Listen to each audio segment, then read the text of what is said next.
A tap can fill a tank in 6 hours. After half of the tank is filled, 3 more similar taps are open. What is the total time to fill the tank? তো এখানে আমরা কি বুঝতে পারলাম যে একটা tap 6 ঘন্টায় একটা ট্যাঙ্কে ভর্তি করে দেয়, কিন্তু হাফ ভর্তি হয়ে গেছে মানে 3 ঘন্টা কাজ করে ফেলেছে। 3 ঘন্টা মানে আর হাফ কাজ বাকি আছে।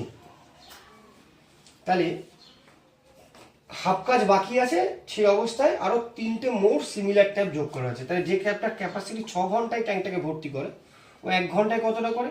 1/6 অংশ। তাহলে ও এবং ওর সঙ্গে আরো 3টে সিমিলার ট্যাপ যদি অ্যাড হয়, তার মানে হিসেব মতন 4টে ট্যাপ চলবে। তাহলে একজনে যদি 1 ঘন্টায় এতটা ভর্তি করে, 4 জনে কতটা ভর্তি করবে? কাটাকাটি করলে 2/3 অংশ। এই পরিমাণ জলটা ওই পরবর্তী যে 3টে সিমিলার ট্যাপ এবং আগের ট্যাপটা মিলে ভর্তি করে 1 ঘন্টায়।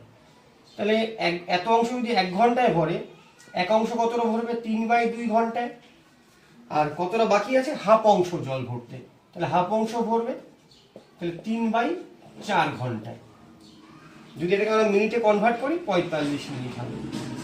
তাহলে প্রথমে 3 ঘন্টা চলে গেছিল যখন হাফ ভর্তি হয়েছে, তাহলে 3 ঘন্টা 45 মিনিট টোটাল সময় লাগবে।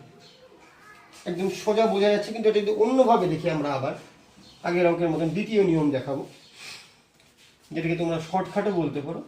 4টে ঘন্টা বেসিস বক্স করলাম আমরা, 3টে বক্স করলাম, যে ও তো 6 ঘন্টায় ভর্তি করবে, তাহলে 6টা বক্স হওয়া উচিত। ও 3 ঘন্টা পর্যন্ত এসছে, তার ফলে half of the work complete হয়ে গেছে।